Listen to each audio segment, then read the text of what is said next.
அனைவருக்கும் வணக்கம். பாரம்பரிய திருவள்ளுவர் குல வம்சம் பிரசன்ன ஜோதிடர் சுபமாரிமுத்து திருப்பூரிலிருந்து இந்த பதிவு உங்களுக்காக. இப்போது குரு திசையில் குரு புத்தி பற்றி இன்றைக்கி நம்ம பார்க்க போகிறோம்.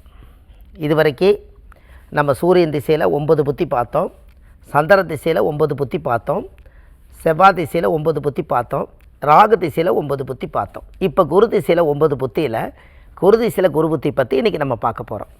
இது எல்லாமே நம்ம புதிய சேனலுக்குள்ளே நீங்கள் ஒரு ஜோதிட உலகமே அதுக்குள்ளே இருக்குது.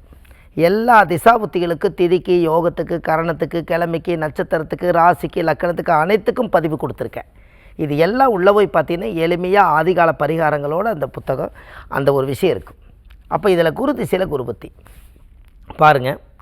ஜாதக கட்டத்தில் குரு யாருன்னு கேட்டிங்கன்னா, மேசத்துக்கு 9வது தனுசு வீடும், மீனம் குரு வீடும், இந்த 2 குருவோட வீடு. இந்த குரு திசையில் குரு புத்தி யாராருக்கு நடக்குதுன்னா, ஜாதகத்தில் முதல் குரு நல்லா இருக்கணும். இந்த குரு ஏதாவது ஒரு பாவ கிரகங்களோட சாரத்திலேயோ பாவ கிரகங்களுடைய கிரகத்தோட சேர்க்கையிலையோ அது இருந்தால் இந்த குருவோட தன்மையை இந்த பாவி வாங்கிடுவாராம். இந்த பாவ கிரகம் வாங்கிடுமா. அதனால தான் குருவும் சனியும் ராகு இவங்கெல்லாம் பாவ கிரகங்கள். இந்த குருவோட சேரக்கூடாதான். குருவுக்கு சனி, ராகு, செவ்வாய் இவங்கெல்லாம் பாவர்கள். இந்த பாவர்கள் சுபர்களோடு சேர்ந்தால் இந்த தோஷங்களெல்லாம் இந்த சுபர்கள் வாங்குவாங்களாம். அதனால் அந்த காலத்தில் பழமொழி சுபகிரகம் அசுபகிரகம்னு. இதில் பாருங்கள், தன் திசையில் தன் புத்தி தன்னை கெடுக்குமா அப்படின்னு. என்ன குரு திசையில் குரு புத்தி இவ்வளவு இருக்குது அப்படின்னா, குரு திசையில் குரு புத்தி ஒருத்தருக்கு நடந்துச்சுன்னா அவர் உடனே ஒரு ஜோசியர் சொல்லுவார், ஐயா உங்கள் ஜாதகத்தில் குரு திசையில் குரு புத்தி நடக்குது, தன் திசையில் தன் புத்தியை நடக்குது, அதனால் நம்ம சுய புத்தி நம்மளுக்கு வேலை செய்யாது, இந்த எதுவாக இருந்தாலும் இந்த சுய புத்தி முடிஞ்சதுக்கப்புறம் நீ அதுலேருந்து நல்லா இருக்குன்னு சொல்லுவார். அதனுடைய தாற்பயம் என்ன அப்படின்னா, எல்லா திசைகளுடைய ஒளிகளும் பிரபஞ்சத்திலேருந்து தான் நம்மளுக்கு கனெக்ட் ஆகுது.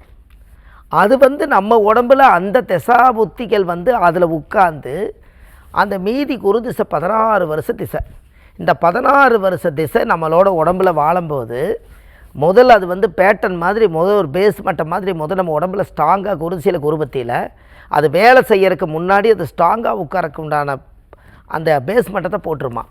அதனால தான் அந்த குருவோட ஒளிகள் அந்த குரு திசை நடக்குது அப்படிங்கும்போது ஒரு 2-2.5 வருஷத்துக்கு அந்த திசாபுத்தி நடக்கும். அந்த 2-2.5 வருஷத்துக்கு உண்டான அந்த திசாபுத்தி வரைக்கும் நாம் கரெக்டாக இருந்தால் அந்த ஜாதகத்தில் நம்மளுக்கு எல்லா யோகம் நடக்குமா. அதுக்கு ஒரு உதாரணம் பாருங்கள். ஒருத்தருடைய ஜாதகத்தில் ராகு திசை முடிஞ்சு குரு திசை வரும். அப்போ ராகு திசை 18 வருஷத்தில் புண்ணியம் நம்ம நிறைய பண்ணி வச்சுருந்தா அந்த புண்ணியத்தை குரு திசையில் அனுபவிக்கலாமா.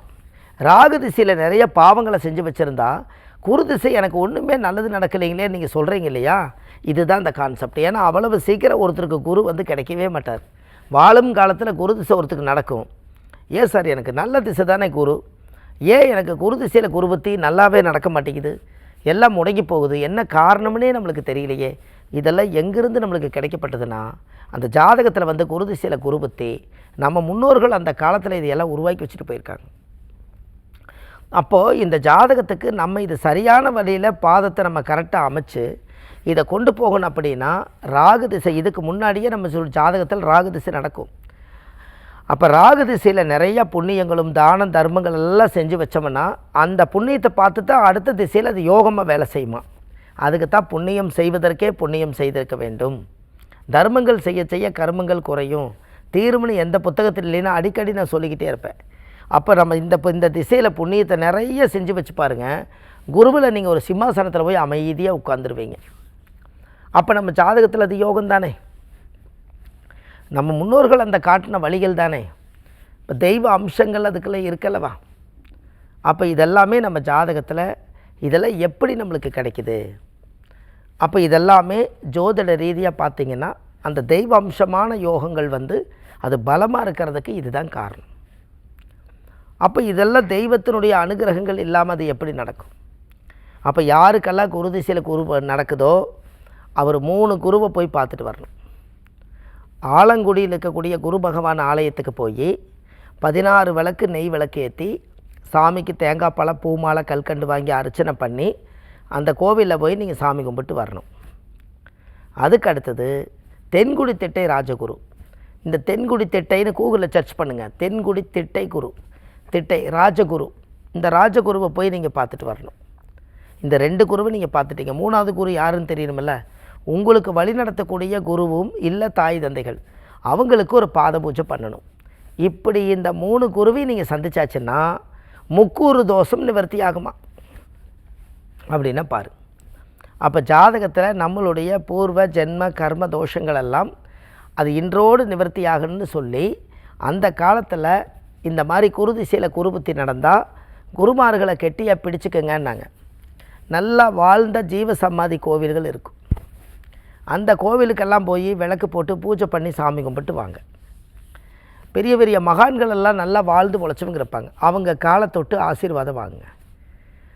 நிறைய இப்போ பாத பூஜைகள் யாராவது ஒரு பெரிய மகான்கள் வந்தால் அவங்களுக்கு ஒரு பாத பூஜை பண்ணுங்கள். இப்படியெல்லாம் பண்ணி அந்த பவரை பூரா நீங்கள் வாங்கிட்டீங்கன்னா உங்கள் ஜாதகத்தில் இருக்கக்கூடிய யோகம் ஃபஸ்ட் கிளாஸாக வேலை செய்யும். அப்போ பாருங்களேன், அப்போ இதெல்லாமே ஜாதக ரீதியாக நம்மளுக்கு கிடைச்ச விஷயந்தானே. அப்போ இதெல்லாம் நம்ம முன்னோர்கள் உருவாக்கிய சொத்து.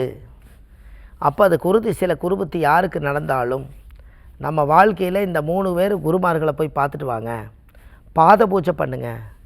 ஜாதகத்தில் குரு உச்ச நிலையில் இருந்தாலும் நீச நிலையில் இருந்தாலும் சமநிலையில் இருந்தாலும் நீங்கள் செய்த புண்ணிய ஆசீர்வாதத்தால் அந்த குருவுடைய சக்தி நம்மளுக்கு திசை நல்லா வேலை செய்யும்.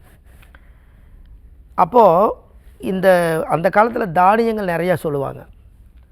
அந்த காலத்தில் தானியம் நிறைய சொன்னாங்கன்னா அதில் இந்த குருவுடைய சக்தி ரொம்ப அதிகமாக எதில் இருக்குதுன்னா தானியத்தில் அந்த கொண்டக்கல்லையில் தான் இருக்குது. இந்த கொண்டக்கலையை இரவு ஊற வச்சு காலையில் அதை வடிகட்டி கொஞ்சம் பன்னீர் கொஞ்சம் ஊற்றி தலையில் தெளிக்கலாம், இல்லை குளிக்கலாம். இந்த கொண்டக்கல்லையில் குரு பகவானுடைய தீர்த்தமாக நீங்கள் நினச்சி இதெல்லாம் பூமியில் விளையக்கூடிய பொருள்கள். இதுகளை எல்லாம் நீங்கள் வந்து அதை செய்யும்போது அது ஆட்டோமேட்டிக்காக அந்த பிரச்சனை தானாக சால்வ் ஆகும். அப்போ இதெல்லாம் முன்னோர்கள் தானே. அவங்க கலியுகத்தில் நம்மளுக்கு ஜாதகத்தில் குரு திசை நடக்கிறதுக்கு நம்ம முன்னோர்கள் யாரோ ஒருத்தர் புண்ணியம் பண்ணியிருப்பாங்க. இப்போ குரு திசையில் இடம் வாங்குவாங்க, ஒரு சில பேர் குரு திசையில் வீடு கட்டுவாங்க, குரு திசையில் குழந்தை பிறக்கும், குரு திசையில் வாழ்வாதாரம் நல்லாயிருக்கும். அவங்க அந்த காலத்தில் முன்னோர்கள் சொல்லி வச்ச விஷயங்கள் எல்லாம் நிறையா இருக்கும். இப்போ இதுகளை எல்லாத்தையுமே நீங்கள் வந்து சரி செய்கிறதுக்கு நம்மளோட ஜாதகத்தில் நம்மளுடைய யோகங்கள் இல்லாமல் அது எப்படி வேலை செய்யும்? இதெல்லாம் தான் ஜாதக ரீதியாக இருக்கக்கூடிய விஷயங்கள். அப்போது இந்த பூர்வ ஜென்மத்தினுடைய அந்த கர்மா நம்மளை விட்டு நிவர்த்தி ஆகணுமா? அப்போது நம்ம குருமார்களை நம்ம கெட்டியாக பிடிக்கிறத குரு திசையில் குருபுத்தி நடந்தால் இவ்வளவு பரிகாரங்கள் நீங்கள் செய்யணும். ஆதிகால பரிகாரம்னே பேர் கொடுத்து வச்சுருக்கேன். அதாவது முற்பிறவியில் செஞ்ச பாவங்கள் எப்பிறவிக்கும் தொடராமல் இருக்க, இப்பிறவியிலேயே என் தந்தை வழியில் வந்த கர்மாவணிகளும் என் தாய் வழியில் வந்த கர்மாவணிகளும் என் தாயுடைய கர்ப்பத்திலேருந்து நான் இந்த பூமிக்கு கொண்டு வந்த கர்மாவணிகளும் இன்றோடு நிவர்த்தி ஆகட்டுன்னு குரு பகவானுக்கு விளக்கேற்றுங்க. உங்கள் கர்மாவெல்லாம் தீர்ந்து வாழ்க்கை நல்லாயிருக்கு. இப்படியெல்லாம் செஞ்சுட்டு வாங்க, எங்கேயோ போயிடுவீங்க.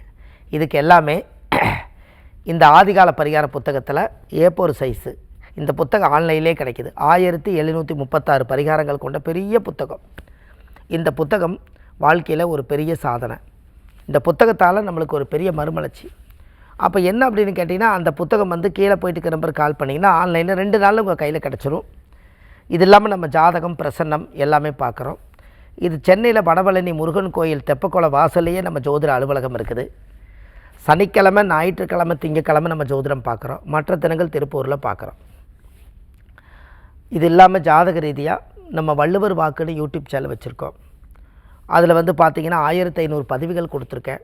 நீங்கள் அந்த வள்ளுவர் வாக்கு சேனலில் போய் பார்த்தீங்கன்னா நிறைய பதிவுகள் மக்களுக்காக நிறைய விஷயங்கள் பண்ணிகிட்ருக்கேன்.